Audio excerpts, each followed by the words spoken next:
स्वागत करता हूं। आज मैं आपको बताने वाला हूं कि एफआईआर क्या होता है और इसे कैसे लिखवाते हैं। जैसे कि आपको मालूम है कि हमारे देश में बहुत सारे ऐसे लोग हैं जो पुलिस और थाने के नाम पे भागना चाहते हैं, उनके करीब नहीं जाना चाहते हैं।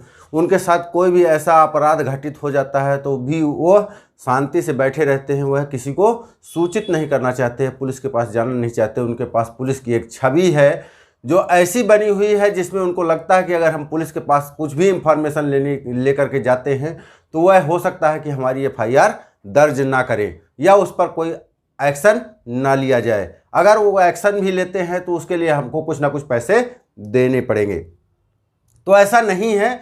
आज की डेट में चूंकि आप जानते हैं इंटरनेट का समय है, हर जगह पर कंप्लेंट किया जा सकता है। आप कहीं भी उच्च अधिकारियों के पास कंप्लेंट डाल सकते हैं और आप अपनी एफआईआर को दर्ज करा सकते हैं अगर आपके खिलाफ किसी भी प्रकार का कोई भी अपराध हुआ है। ऐसे अपराध जो दो तरह के अपराधों की कैटेगरी में आते हैं, एक होता है जो आपके संज्ञेय का अपराध है और एक होता है जो ऐसे अचानक से कोई अपराध घटित हुआ हो और जिसके बारे में आपको जानकारी ना हो कि किस व्यक्ति ने ऐसा काम किया है। तो चलो दोस्तों, आज देखते हैं कि एफआईआर क्या होता है और इसको कैसे लिखवाते हैं। सबसे पहले सीआरपीसी की धारा 1973 के अनुसार उसमें जो धारा है सीआरपीसी 1973 में 154 धारा है, इसमें इसका जिक्र किया गया है कि एफआईआर क्या है और कैसे लिखवाते हैं। जी हाँ दोस्तों, धारा 154 में इसका जिक्र किया गया है। अगर आप चाहें तो इसको इंटरनेट पर भी जाकर के सर्च कर सकते हैं। इसमें बड़े अपराधों में एफआईआर करवाई जाती है। तो सबसे पहले हम आज की इस सेशन में जानेंगे कि रिपोर्ट क्या होती है और इसको कैसे लिखवाते हैं, एफआईआर की रिपोर्ट कैसे लिखवाते हैं। अगर आप अपनी एफआईआर दर्ज कराने के लिए पुलिस स्टेशन पे जाएं और वहां पे पुलिस ऑफिसर आपकी एफआईआर दर्ज करने से मना कर दे तो उसके बाद आपका क्या एक्शन होगा, आप क्या करेंगे, कैसे कैसे आप अपनी एफआईआर दर्ज करा सकते हैं, एफआईआर से जुड़े आपके पास क्या क्या अधिकार हैं, उसके बारे में हम चर्चा करने वाले हैं। और शिकायतकर्ता थाना प्रभारी और अधिकारी के क्षेत्र में जाकर के अगर जाता है और वहाँ पे उस कैटेगरी का अधिकारी नहीं है, मान लो थाना प्रभारी नहीं है, तब रिपोर्ट कौन लिखेगा, इसके बारे में भी मैं आपको जानकारी देता हूँ। तो सबसे पहले हम जानकारी लेते हैं कि रिपोर्ट क्या है और इसे कैसे लिखाते हैं। तो सबसे पहले यही है कि अगर आप रिपोर्ट कोई भी आपके पास साथ ऐसी कोई घटना घटित हुई है तो उसके बारे में आप रिपोर्ट दर्ज कराना चाहते हैं, शिकायत दर्ज कराना चाहते हैं तो आपको थाने में जाना पड़ेगा। थाने में जाकर के आपको वहाँ पे जो थाना प्रभारी होंगे उनसे आपको बताना पड़ेगा। वहाँ पे एक हवलदार महोदय बैठे हुए होंगे जो इस काम को करते हैं।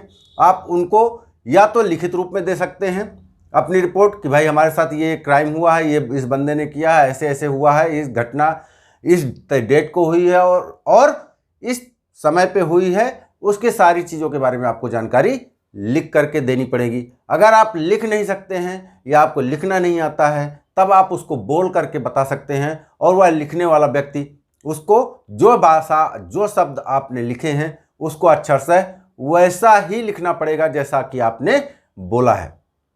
तो सबसे पहले यही है कि आप अपनी रिपोर्ट के बारे में जो भी आपके साथ घटना घटित हुई है उसके बारे में आपको पूरी डिटेल मालूम होनी चाहिए। अगर आप उस व्यक्ति का नाम जानते हैं तो ठीक है, नहीं जानते हैं तो आप उसको ये बता सकते हैं कि किसने किया, इसके बारे में हमको जानकारी नहीं है, तो अज्ञेय रिपोर्ट आपके उस मामले में दर्ज की जाएगी। लेकिन आप अपनी रिपोर्ट को दर्ज करा सकते हैं थाने में जाकर के, यह आपका अधिकार है। जब आप लिखित रूप में देते हैं या फिर मौखिक रूप में बताते हैं तो आपने जो रिपोर्ट लिखाई है, जो शब्द बोले हैं, वह लिखने वाला व्यक्ति आपको उस रिपोर्ट को पढ़ करके सुनाएगा। अगर आप उससे सहमत हैं तो ठीक है, नहीं तो आप उसमें बता सकते हैं कि भाई हमने ये शब्द नहीं बोले थे, आप इन शब्दों को चेंज कीजिए और यह शब्द चेंज करके फिर से मुझे बताइए। वह व्यक्ति जो लिखने वाला है हवलदार होगा, वह उसको आपको फिर से पढ़ करके सुनाएगा कि हाँ आपने है। अगर आप संतुष्ट होते हैं उस दशा में उस रिपोर्ट में आपको रिपोर्ट की कॉपी में आपको सिग्नेचर करना होगा। सिग्नेचर करके उस कॉपी को आप फ्री में प्राप्त कर सकते हैं। आपको कोई भी 1 रुपये देने की ज़रूरत नहीं होगी। उसमें थाने का स्टाम्प अवश्य आपको लगवा लेना चाहिए।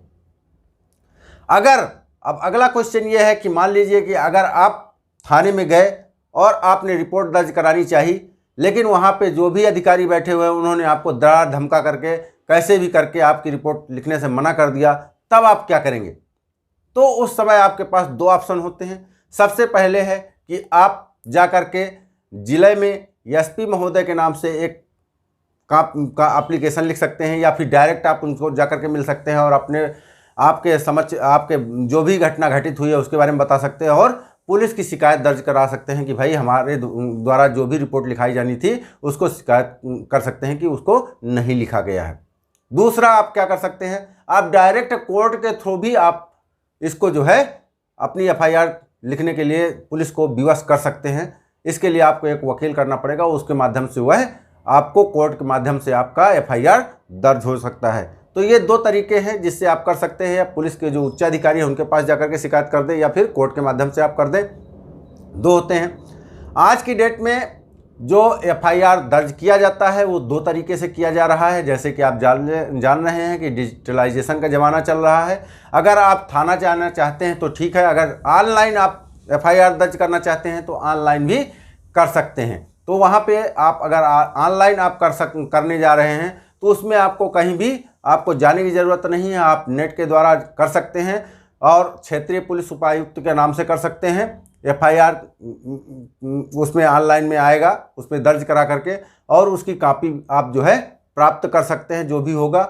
यह अगर आप संज्ञेय अपराध हुआ है आपके साथ तो आपको तुरंत एफआईआर कराने में लेट नहीं करना चाहिए, आपको तुरंत थाने में जाना चाहिए, क्योंकि एफआईआर आपके पास जब भी घटना घटित हुई है, आपके साथ घटित हुई हो या आपके सामने किसी अन्य के साथ घटना घटित हुई हो, उसको जितनी जल्दी से जल्दी आप एफआईआर दर्ज कराएंगे उतनी ही जल्दी पुलिस द्वारा कार्रवाई उसके विरुद्ध एक्शन में किया जाएगा।